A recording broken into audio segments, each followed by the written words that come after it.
Yeah, just trying to cover my bases. My God, I was literally just going to go home and lay some vocals for a track idea I just had. Oh, nice. You make music as well? Yeah, it's been a long time. And then I just I've been spending the last year kind of rediscovering my identity. So, but yeah, I've had a few tracks, Public Records, New York City projects. That's awesome. Some compilation albums from my hometown. That's awesome. So I guess I do make tracks. You should call yourself the thing, even if you've only done it. Certainly. Welcome back to Riverwalk Talks. This is episode 7. We're your host, Noitalumis. Kara Lewis. Here with Kara Lewis. How are you doing today? It's a beautiful day. Certainly. Yeah. Yeah, we're blessed. Yeah, it's a good day to be alive, especially today. Yeah, sun is shining, the waves are crashing, the birds are chirping. So we have breath. We have breath. Yeah. Certainly. So my first question for you, what animal would you want to be and why? If you could be any animal. If I could be any animal, I would want to be, I want to say an underwater creature, but I enjoy the sunlight so much that I think I would miss it. So something like a flying monkey or something. I really enjoy, like a sugar glider, being able to kind of float through like upper canopies of perhaps like a jungle, just being really in there with the most lush of greenery and nature. That's awesome. Yeah. When you first said flying monkey, like my immediate thought went to Wizard of Oz. But a sugar glider definitely would be like cooler. It'd be cool to I don't know if you know this, but smaller animals, they have like their internal perception is faster. So they perceive the world as slower. So even though they have like shorter lifespans, it feels like in relative. That actually feels like an apt metaphor for myself. I feel like I'm always processing the world a lot faster than folks. So it feels like a slow motion. All right. That works. That works for me. Yeah.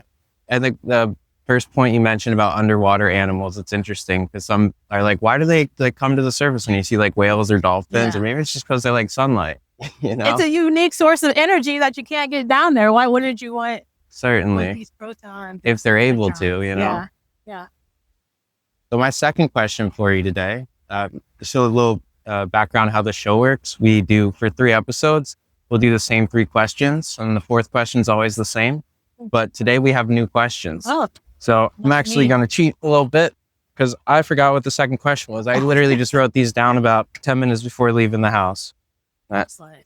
Question number 2, what do you value most in life?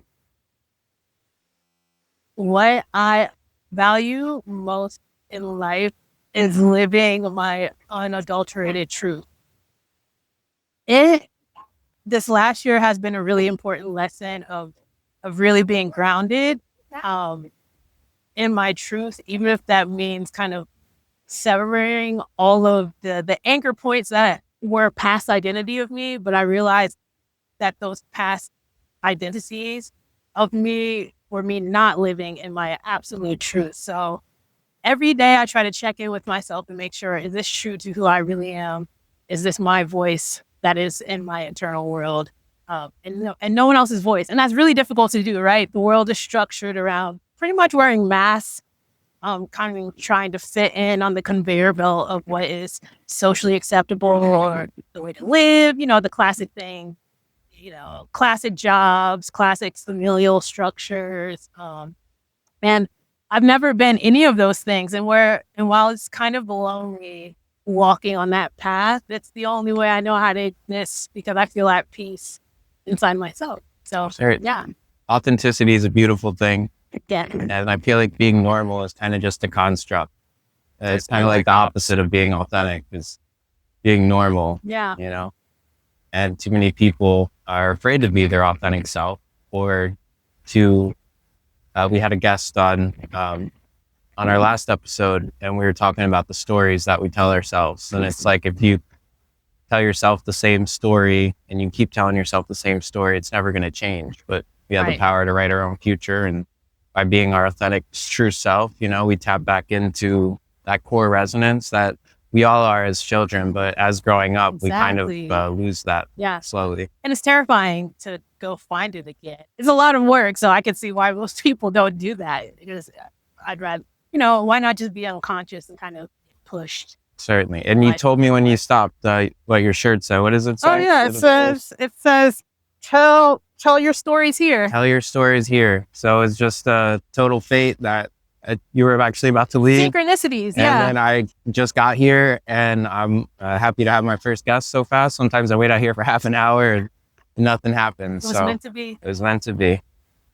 So question 3 for you. What is your favorite place to eat in Philly? Oh man, my wife and I are huge foodies, and obviously Philly's a foodie city, so it's so difficult. So I will just say I'll do this based on the one that really imprinted me strongly recently. It's either I would say Emmett. I think I had their fall menu. It's on Gerard. I believe it's Mediterranean inspired. Okay. I think they had a really unique presentation on duck, which was really tasty to me. So I would say that based on the creativity of their dishes. So, you kind of go to all of these finer restaurants, they have the same interpretation of the same dishes, but I think I was quite surprised by Emmett's plate they were delivered to me. So I'll say that. And it's like with appreciation for the culinary arts, it is an art. It's not like a lot of people think it's a culinary standard and this is how everyone else does it and it's proven to work and this is how we're going to do it. But true artists, as you know, go to their authentic self, and that's what true art is. It's true. No matter the medium, it's all of it is a storytelling device. And so the ones that really have a grasp on their authenticity and their true voice, no matter what any other, cuisine style telling them to do, the ones who execute that tastefully, I love that. It's really hard to do your own thing without outside pressure. And even being an artist, it's like even to do your own thing, like you said, it's being hard to be authentic. Yeah. But when you do it and show up, real people who appreciate it will come. Exactly. Your team will come. Those who are in resonance with the energy you're putting out, they'll always find you no matter how long it takes. Just got to hold the vision. Hold the vision. Yeah. As I'm holding the vision that's capturing us right now. Exactly. So our last question for you. What advice do you have for our viewers? The advice that I have for our viewers, I would say, is the light will always return. Sometimes we really get stuck in these periods of darkness or grayness, especially a winter on the East Coast. Certainly. And I think it's in those moments of darkness or grayness, I would advise to take that time to be still and be calm and go inward and really check in with yourself during these periods of darkness and really make sure, are you being authentic? Is the vision that you have for yourself aligned with what you have going on right now? If not, what are tiny changes that you can make to make sure that when the light returns, you can really hit the ground running, especially in Aries season. That's a very energetic sign. And making sure that you really can kind of go in that direction. And it can be tiny things. I mean, changing your hair, getting that tattoo, trying that new hobby, talking to those new people. I mean, everyone has you have that little spark and voice inside that's like, I like how things are, but I'm kind of hungry for something different, something more. Sure. And that always comes again in the light. There you go. A few days ago when it was light and bright out here and warm, and then all of a sudden clouds shifted, the wind rolled in, and it got cold really fast. I was out here, I did 2 interviews, and I'm like, I'm freezing. Like, instead of going home, I saw some people playing volleyball over there. Last time I played volleyball was like high school gym class, and I twisted my ankle. But my sister's a volleyball coach, so I'm like, you know what? She was here. She told me to go play with her. So I went over, I introduced myself, and 5 games later and 2 hours later, it was a great time. And now I'm a volleyball player. She would have asked me a week ago. I said no. But now it's like, and it's like the stories that we tell ourselves and what we reinforce, and giving ourselves the allowance to live authentically. Exactly. And every little choice is like a portal into a different life path. Like you never know. You shouldn't ever be afraid to walk through those portals. Certainly. And one last thing, you mentioned you make music as well. Yeah. Yeah. Can you tell me a little bit about that? Yeah. So I've really always been into music. It's kind of been like my private place of expressing myself. So I've been into every genre my entire life. I was an emo kid, a true emo millennial kid, screamo. We're talking All Shout Parish, Delaware's Prada, R&B, Aaliyah, TLC, of course. But right now, and for a minute, I've really been into electronic music. Okay. Yusu was just here. She kind of makes what she calls like liminal, I think she calls it liminal electronic music. So the tracks that I have made are in the electronic music space, of course, with influence from every genre. I'm really into truly everything: international, dembow, R&B, hip hop, rock. So fusing all of that together with electronic elements on. Very cool. Of course, house and techno. Mhm. I mean, I'm on the East Coast, so Yeah. I make some techno. I make philosophical hip hop music. And it's like I draw like my inspirations from like jazz or classical. Like when doing my beats lately, that's what I've been into. But it's like I feel like when you do make music, having the appreciation for all genres, and it's like with everything in life. You can learn from everything in life and apply it to anything. So you just, everyone's like, stay in your lane. But it's like then you can't be authentic and you're just being quote unquote normal, as we said. Yeah. That's not true art. So yeah, it's challenging to pick a lane. I remember one of the first mixes I did for the Daisy Chain podcast. I labeled it buffet because it really was a sample of everything, and every piece of the earth really does have something kind of contribute to your inner life. thank you so much for coming on the show. Yeah, This has been Riverwalk Talks with your host, Noitalumis. Kara Lewis. Yeah. Take care. Signing out. All right. That was a good one. Nice. Welcome back to Riverwalk Talks. This is your host, Noitalumis. It is a beautiful Thursday day. And today is amazing. I wasn't expecting it to be this nice, but it is. So here I am. I even have a prior commitment. I got to be somewhere by 3:15. And it's about 2:15 now. So we got 1 more hour to possibly do interviews out here, fighting against the clock. But I figured since no one was stopping by, figured I might as well answer the questions for this episode myself. So question 1, which animal would I be and why? That one's easy. I would love to be a dragon, as so I could fly in the sky, I could swim in the ocean, and I could burrow in the earth. I love caves. I love crystals. I love shiny things. And I love going into new frontiers, going into the unexplored. And I feel like dragons are a conduit of flow. They're very harmonious. They go with the wind, and they, in elements which a lot of people would seem hospitable, they seem to find a home in. So question 2.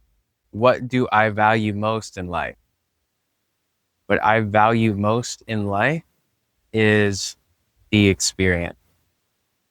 I value the experience most in life because without the experience, without our perception, we wouldn't have a life to live. And everyone has a unique experience, has a unique perception, has a unique view, and that's what makes everything special. Question 3. Where do I just wrote these questions a little bit ago, so I want to get the wording right.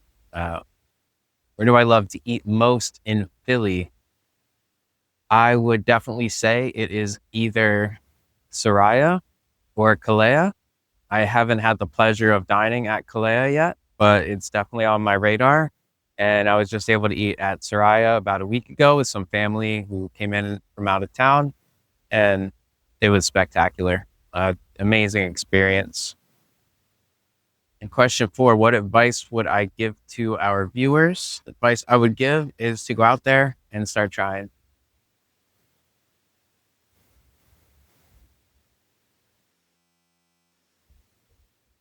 Hello, care to be a guest on our show today?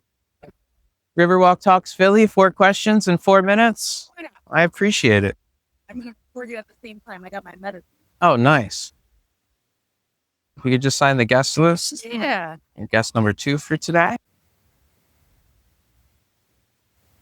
Can you sit? Sit down? Thank you. Good girl. That's good. That's a good girl. That's a good girl. Yeah.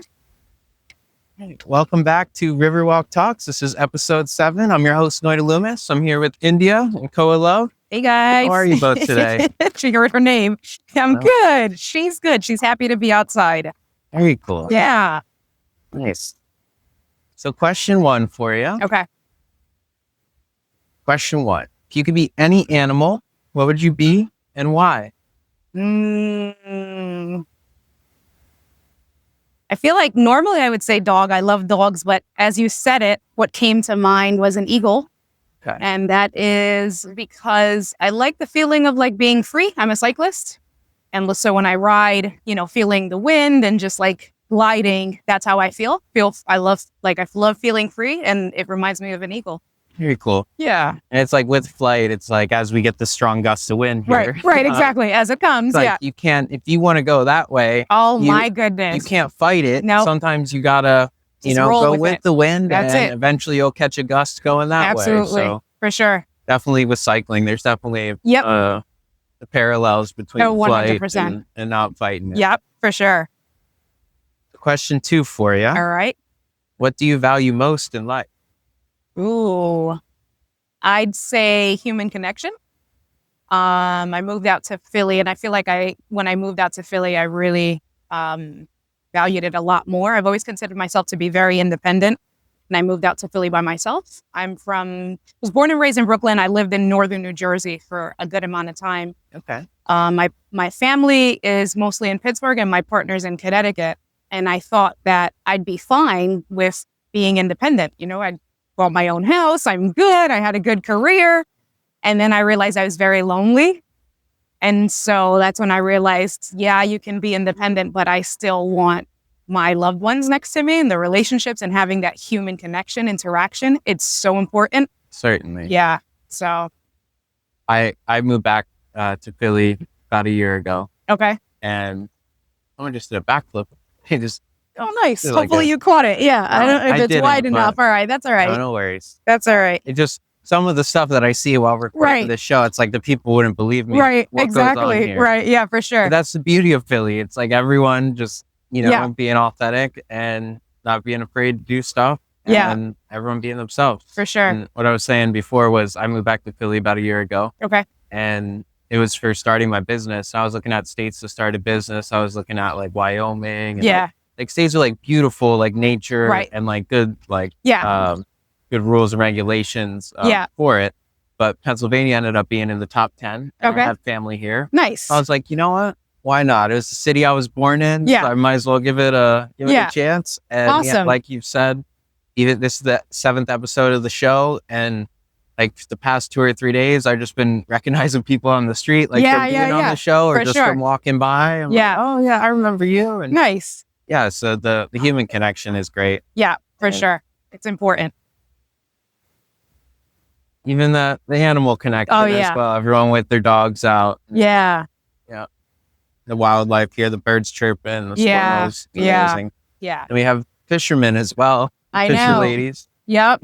pulling out fish. Enjoy. The other day, I don't know what the phenomenon was, but there was a bunch of fish just jumping out of the water. Really? here, and then they were just going back in. But it was like, I don't know if there was something under there that was That's pretty shaking cool. them up. But Yeah, yeah, yeah. something you don't see every day. Yeah, no, not at all. That's pretty cool. Question 3 for you. Okay. Where is your favorite place to eat in Philly? Oh my goodness. Come on. That's such a hard question. Philly has so much good foods. And that's one of the reasons why I did choose to move to Philly. Like I said, I'm born and raised in Brooklyn. And Philly is very reminiscent of New York. One of the things are like all the foods, all the restaurants. Come here. She didn't like the vibe of that guy for whatever. Sorry. She's been totally fine. But Alright. Philly is super reminiscent with like the restaurants and the cafes and then all the different ethnicities. And so it's hard I'm going to say if I had to absolutely choose, I'd say Jim's Jim Steaks on Okay. South Street. Yeah, their cheesesteaks are. And I feel like it's so cliche, but their cheesesteaks are so good. That's For good. sure.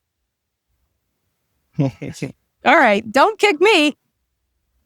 Yeah, it's like there's so many good places to eat in Philly that Yeah. I feel like a lot of people don't want to mention the cheesesteak. Yeah, but yeah. I feel like I might get a class action lawsuit if I know. if I had a bunch of people on here and they didn't mention that cheesesteak Right. place as their favorite Exactly. place to For eat. sure. Yeah. So thank you Yes. for representing the I city. gotcha. For sure. Yeah.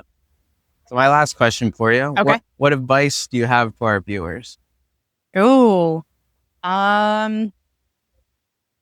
Don't take every day for granted, honestly. My dad had gotten sick, I'd say 5 or 6 years before COVID, and his health quickly declined. He passed away during COVID. That might have exacerbated it, like the sickness, but really it was that he didn't take his health for granted and the life that he was given every day. He was stuck more so on the rapid decline, which I get, right? Like, he had diabetes, so like all the things. His vision started, kidney failure, like the things that naturally happen, but Slippery slope. yeah, but he was around for a really long time. And I just feel like he could have made the best of what he had and he didn't, unfortunately. And it got to the point where I said I was happy that he wasn't suffering anymore and not happy, right? Like, Sure. but then for me, that's why it's like, every time I wake up, I thank God for giving me another day of life because it's not guaranteed. And Sure. so when you wake up today, whatever it is, be grateful that you woke up and be grateful that you can do something. And I always say, do 1% better today than you did yesterday, and you'll be all right. A step in the right direction. That's it. That's all you can do. Not take each step for granted. No, But when you make steps in the right direction, it almost seems like we have unlimited steps. for sure. Exactly. In the scale of things. So Yeah, for sure. and my condolences as well. Thank you. I appreciate it. Yeah. Well, thanks so much for coming on the My show. pleasure. The QR code is how I find you? Yes, if you All right, scan cool. the QR code, that'll go to my website. Nice. And then you can press the button on there and that'll take you to the YouTube page. Perfect. Awesome. Feel free to Sounds good. subscribe and that Yeah, way for sure. you won't miss one. Yeah, for sure.